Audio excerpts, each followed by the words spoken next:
Online challenges are a standard part of how we connect right now. At their best, they spark creativity, get friends laughing together, and build a sense of shared community. Imagine you open your phone and see a new trend flooding your social feeds. Group chats are lighting up with videos, and on the surface, it looks completely harmless. The messaging is simple and inviting. The captions say, "Everyone is doing it," and the pressure to join in feels lighthearted. It's just another way to participate in the conversation. Because these trends start off feeling so inclusive, it is easy to lower your guard. That makes it difficult to spot the moment the momentum shifts from a harmless game into a real-world physical risk. Fast forward 3 days. The tone of the trend starts to change.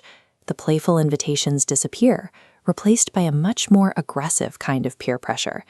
Instead of asking you to join the fun, the comments start accusing people who sit out of being cowards. The language shifts from "try this" to "prove you aren't scared." This chart maps that exact escalation. We see a long, safe trajectory of early participation, followed by a sharp spike into the danger zone. At this tipping point, the challenge suddenly demands physical risk, property damage, or public humiliation. When users fail to recognize this rapid escalation, they get caught off guard. What began as a digital game becomes a psychological trap, locking participants into escalating demands just to stay part of the group. When a challenge demands total secrecy, it is intentionally isolating you.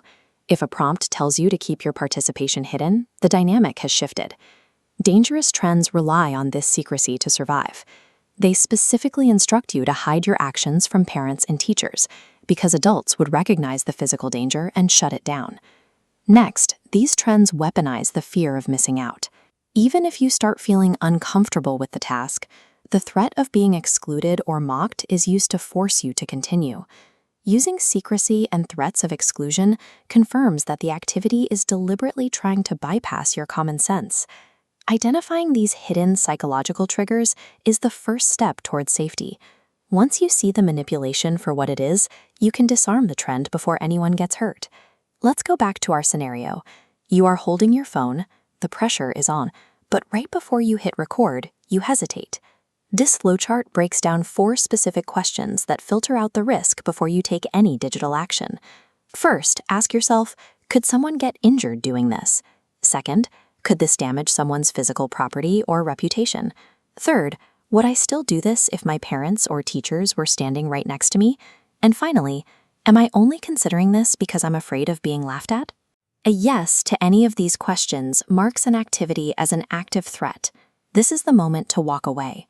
The moment you recognize that threat, your first action is simple. You refuse to participate. The second step is just as critical. You must not share the challenge with others.